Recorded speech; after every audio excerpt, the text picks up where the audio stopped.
Those of you who follow me over on Twitter may have seen this on their feed recently. Although I'm almost certain Muskman himself won't actually see my response, I still felt it was worth responding to as it shows a perfect example of a common misconception held by so many people online.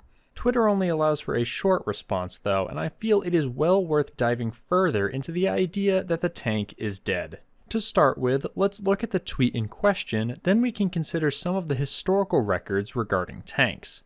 Elon claims that tanks are a death trap now. With neither side having air superiority, you're left with infantry and artillery, essentially World War I. Clearly, this is in reference to the ongoing conflict in Ukraine, which has certainly shown that tanks are just as susceptible to anti-tank weaponry as ever. My understanding of what this is saying is that due to modern weapons, tanks are no longer able to be used like they were in the First World War to help break the stalemate of the trenches. Is this really accurate when it comes to the Ukraine conflict, though? Bear in mind, I am not an expert on that topic by any means, and information on the exact position of the front line can vary wildly by source. With that in mind, I will be relying on some animated maps created by the YouTube channels History and Headlines, Covert Cabal, and the news site Neue Zürcher Zeitung. Links to all of these will be in the description. The segment of time which I believe Mr. Musk to be pointing to as essentially World War I is the current situation of the front lines as they have been since around October. At first glance, this definitely can be seen as a stalemate with both sides making only minor gains or losses of ground along the front.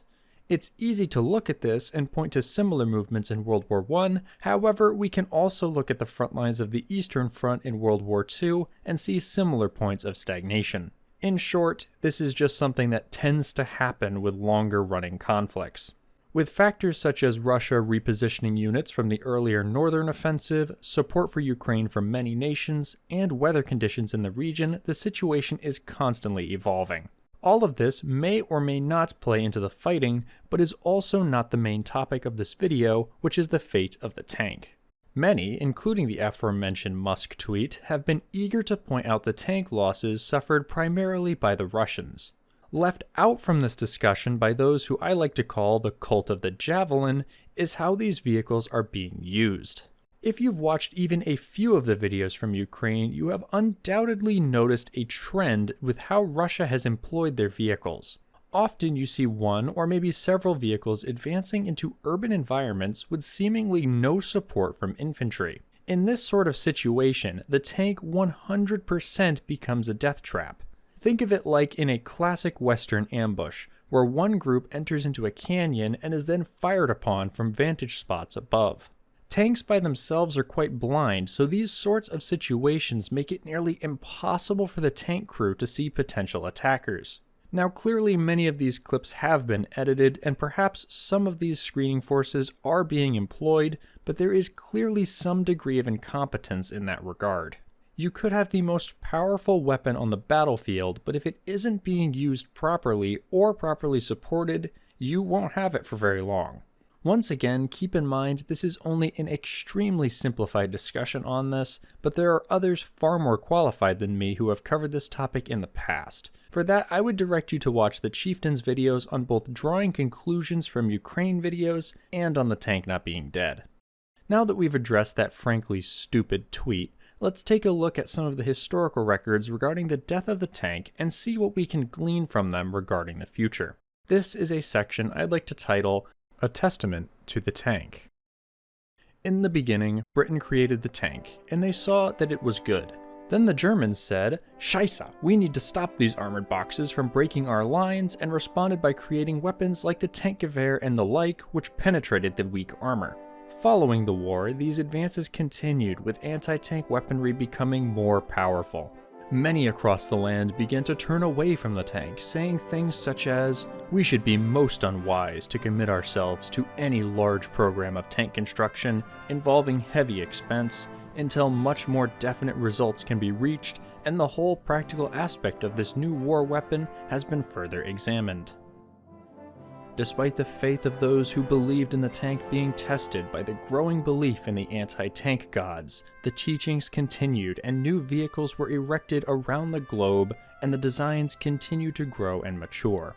Years had passed, and the fires of war began to engulf the world once more as the year 1940 was reached. Major General Fuller of the British proclaimed that despite the Nazi conquests into the east using the tank, it would prove no match for the defenses in the west, and they would prove futile. This prophecy would prove false when mere months later German armor would swiftly defeat the combined forces of Britain and France using mobility to bypass most of the emplacements entirely. This restored the faith in the tank for a time, and production ramped up around the world.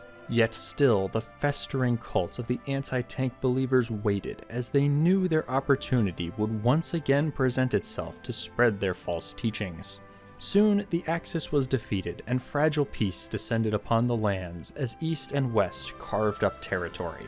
This peace had come in part by new weapons though, and these were once again seized as tools to denigrate the tank and its followers. Indeed, with nukes on the table, what could a mere tank do?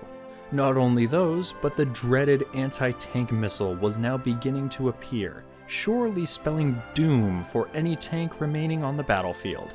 So with certainty, once again, the death of the tank was proclaimed from the rooftops. These would again prove short-sighted as the tanks soon began to appear, boasting new composite armor and improved countermeasures capable of dealing with these missiles, restoring the delicate equilibrium. Then, the invasion of Ukraine happened and the tank died, so they kept asking for more tanks. The end. So that story is a bit silly and may not go into extreme detail on all the various improvements to both tanks and anti-tank weapons, but it isn't meant to do that. What I'm trying to provide is an illustration which shows that during the over 100 years that the tank has been on the battlefield, it has always seen equal development in weapons to destroy them. Whether that be in the form of anti-tank guns, missiles, or anything else, there is always a counter. It is true that systems such as the Javelin with its top attack capabilities are a massive threat to current vehicles even when properly supported. Not only are these weapons not always available though, but I have no doubt that active protection systems have already or are currently being developed which will counter them. So the next time you run into someone claiming that the tank is dead, consider asking them why they think that and perhaps share some information or send them this video or ones like it.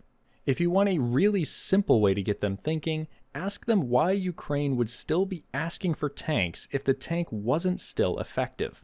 Hopefully this can help less informed people grasp the idea that the battlefield is constantly evolving and adapting, and poorly utilized or outdated vehicles are poor evidence to use against the proven value of the tank. Anyways, that's all for today. I wasn't really planning to make this video since I said I was taking a break for several weeks, but I couldn't just let this sit with such a great opportunity to hopefully help clear up this annoying statement. I'll see you all back for some Fake Tank Fridays and Curse by Design videos later this month. Thanks as always for watching, and to my YouTube members for supporting my content. I'll see you all in the next video.